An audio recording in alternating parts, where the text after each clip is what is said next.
Skuad kebangsaan Malaysia bakal diperkuatkan dengan kehadiran bek kiri yang beraksi di Sepanyol, Jibril Palmero. Ini selepas wartawan Astro Arena, Zulhelmi Zainal Azam mendedahkan bek kiri berusia 23 tahun itu merupakan calon terbaru pemain warisan negara. Perkara ini turut disahkan pengendali skuad kebangsaan, Peter Klamovski apabila ditanya tentang status Palmero dan pemain tengah Portimonense, Hector Hevel. Seperti yang saya sebut pada minggu lepas, saya ada berita baik.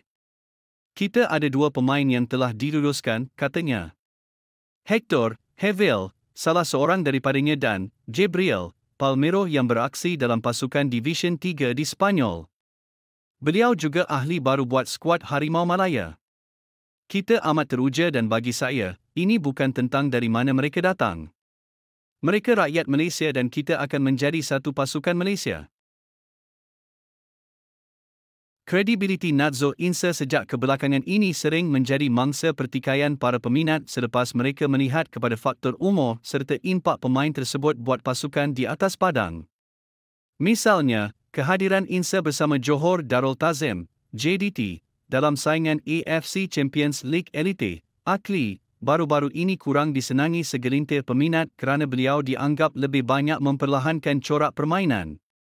Beberapa kritikan terus bersambung setelah nama beliau dipilih untuk mengikuti kem latihan Harimau Malaya bagi mengharungi saingan kelayakan Piala Asia 2027 akan datang bertemu Nepal. Kenapa pemain berusia 39 tahun ini masih terpilih untuk menyarung jersey pasukan kebangsaan akan datang?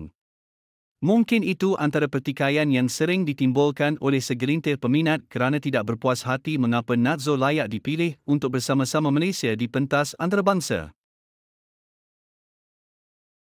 Pemain berpengalaman negara, Paulo Josu mengakui tempoh persiapan sedang diharungi beliau bersama rakan sepasukan lain di kem Harimau Malaya tidak mencukupi bawah kendalian jurulatih baharu mereka, Peter Klamovski. Apa tidaknya, Malaysia bakal menghadapi aksi sulung mereka di pentas kelayakan Piala Asia 2027 pada Selasa ini dan tempoh latihan mereka dianggap sedikit singkat kerana ia bermula pada Isnin lalu. Ianya turut dianggap sebagai suatu cabaran buat para pemain kerana mereka bakal menghadapi percaturan taktikal Klamovski buat julung kalinya di pentas antarabangsa.